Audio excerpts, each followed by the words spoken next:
Hi, I'm Allison Buehler, author of Rethinking Women's Health, and today we're going to talk about PMS, premenstrual syndrome. This is one of the things that women deal with from the time they start menstruating all the way up through menopause. And for many of us, it takes over a good chunk of our months. So it doesn't have to. That was one thing that I found out after many years of just kind of putting up with it. Premenstrual syndrome isn't just a natural part of life.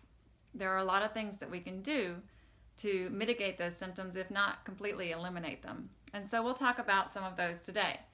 Kelly Brogan, MD, is one of my favorite women's health doctors, and she says you need to start with blood sugar. And so that's diet. Eliminating sugar and caffeine is her number one go-to. Second one that you hear a lot is exercise, increasing your exercise, and really finding an exercise system that works for you. I don't like to jump around. I don't like to run. I don't like aerobic kind of things, but yoga has been one that I found that I can stick with. I really enjoy that. So decreasing sugar, decreasing caffeine, and increasing exercise. Those are the most obvious, and you hear those a lot.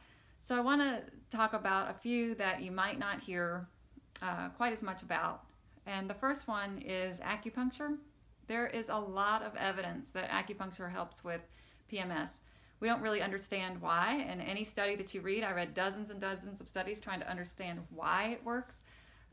There's not really any reason that we understand definitively why it works from a Western point of view. Now, if you talk to an acupuncturist, they will explain a lot of why that works from an Eastern point of view. But the point is that if you're open to it and you can find an inexpensive alternative, it does work and it is effective. So if you're really suffering with that for a long time, you might consider it, just trying it. The second thing that I want to talk about are supplements for the body. A lot of what we're looking into right now is what the body needs to function correctly. So if your cells aren't fed correctly, which is Terry Wahls, the doctor who wrote the preface to Rethinking Women's Health, she just says our bodies really need 9 cups of fruits and vegetables every day for our cells to function like they're supposed to. That is an incredible amount of vitamins and minerals and nutrients that we're not getting in our Western diet. And so looking at supplements to meet those needs is really one of our only alternatives in modern life. Chase tree is a supplement that I really want to encourage you to look into. It basically eliminates PMS for a good number of people that have tried it. You have to take it daily, but Chase tree supplement, you can get it on Amazon. You look into a reputable vendor, but that is a really good alternative for a lot of people.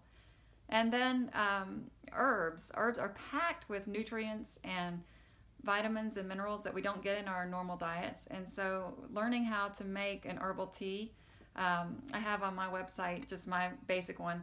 The main herbs that you need to get the nutrients that you need for female health are oat straw, stinging nettle, raspberry leaf, and then there are a couple others that you can add or subtract based on your needs. But I have a recipe to that on my website if you want to follow the link below. So looking into some alternatives. It's not a natural state. PMS doesn't have to be.